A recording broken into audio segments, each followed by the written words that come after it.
Hey Keto Rockstars, my name is Sarah, Pearls of Wisdom and Food with Keto Under 20. Are you rocking it today? Do you look like you're the rock star? Is your body doing exactly what you always hoped for but never found a solution for before? I hope so. It is really cool to be on the beam. Now, I just wrote a personal email to a friend, and I told her that. I said, pretend you're the rock star that you want to be.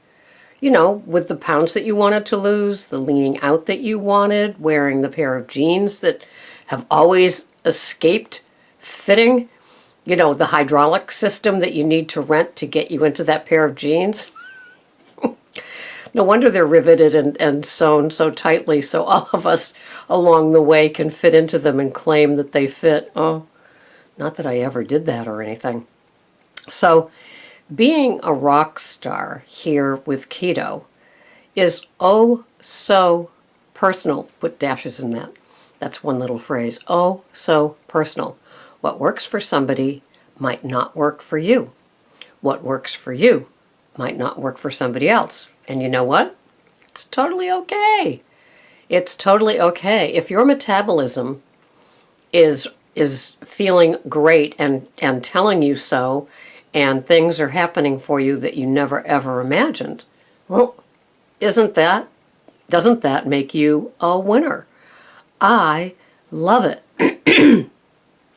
Somebody commented to me about the thing that I found too, with somebody having certain things on their keto plan that kind of turned that person off. And I agreed, and I couldn't watch the rest of the video once that thing was shown. And it may be okay for other people, and they think it's okay, but if you're a food addict, you might have other addictions either already have been being introduced to you along the way of your life, or they're still out there, and in a moment, you could be off and running with them.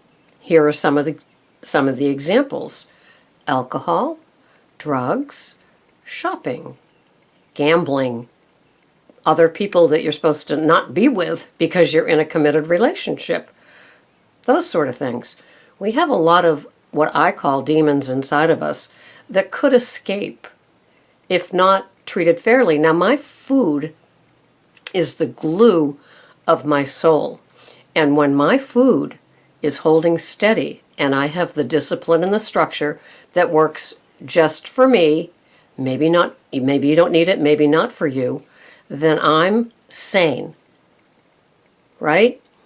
I could be insane and powerless if I start eating things I'm not supposed to. Non-keto friendly foods, things that aren't on my keto lose it tracker. If all of the things in my life that work don't match up, my fridge is not filled with non-keto friendly items. And then I open up the refrigerator and freezer and go, nothing in here. I guess I'll have to go out.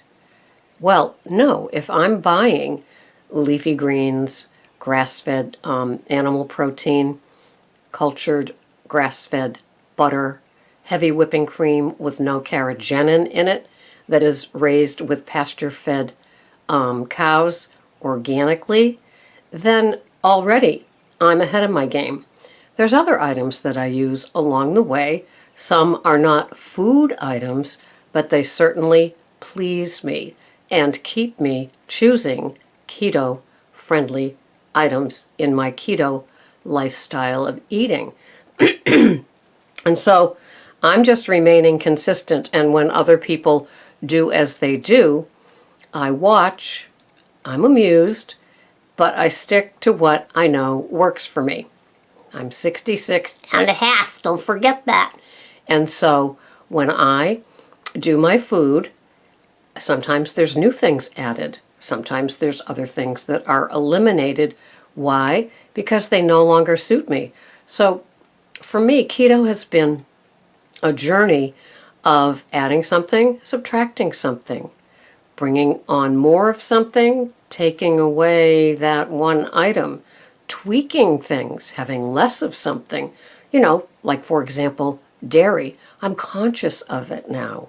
So I'm not overloading with certain things, whether they've been a problem or not. I'm just aware of them.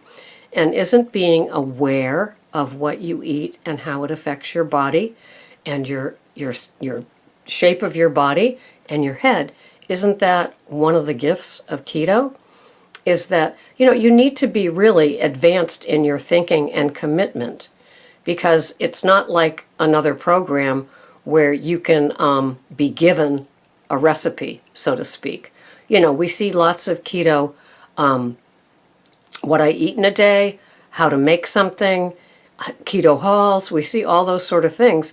For me, they filter into my brain and they make me think, yeah, I could do that. Yeah, let me try that. But I don't rely on somebody handing me my menu for the day and saying, this is what you're going to eat and it will be provided and put in front of you just the way you like it. No, this requires full participation. It might require time and commitment that maybe you don't feel right now. And so it's really hard. And we see people that have fails and epic fails with keto and their struggle to get back. And I honor them. It's not the falling down that matters. It's the getting back up and saying, you know what? This is the one tried and true thing that works for me, and I'm going to do it.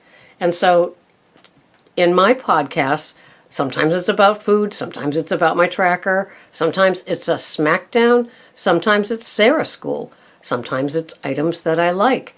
But it's always with the firm structure and discipline and commitment that you've seen me have here for 2+ years, whether it was the Weight Watcher program that I was on before, or now or it was low carb, high fat, or it was what I called keto, but I was having 50 carbs a day. Today I'm keto under 20, not subtracting the fiber carbs. I'm staying under 20, and today that's it. Now tomorrow it could be something different. Fortunately, I reserve the right to change things if I want. So today, as it was yesterday, and I'm hoping it will be tomorrow, is keto under 20. It's what works for me. It's what works for a lot of older people whose metabolisms have become what they are, and this is a food plan that seems to work.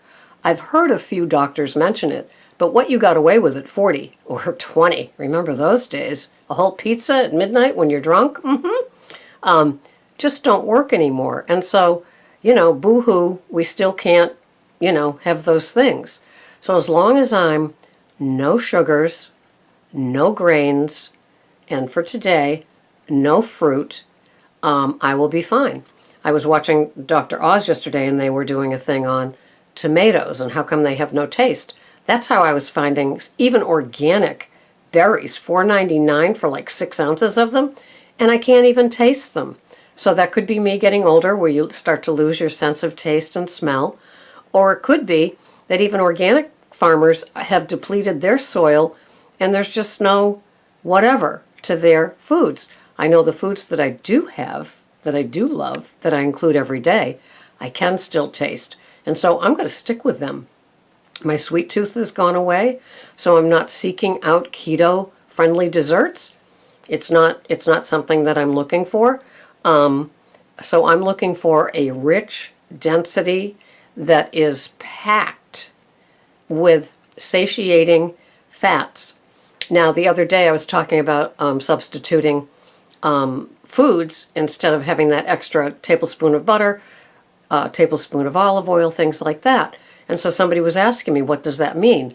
Well, I would rather have 2 strips of uncured bacon in one of my salads than an extra tablespoon of Evu. The flavors totally change. It becomes like a luscious dinner. And I've been adding chopped up boneless organic chicken thighs to that, along with asparagus spears, avocado, and the 1 tablespoon of Evu. And the salad's plenty wet, and there's no garbage in the 1 tablespoon of oil. I'm not a big fan of balsamic vinegar, but it seems to have sugar in it, and I don't buy store-bought dressings anymore either. So it's just an evolvement. It's what works for me. What works for you could be totally different. So with that, I will say that's it from me. Find your path that makes your body and your metabolism just hum along in a way you've never had it hum before.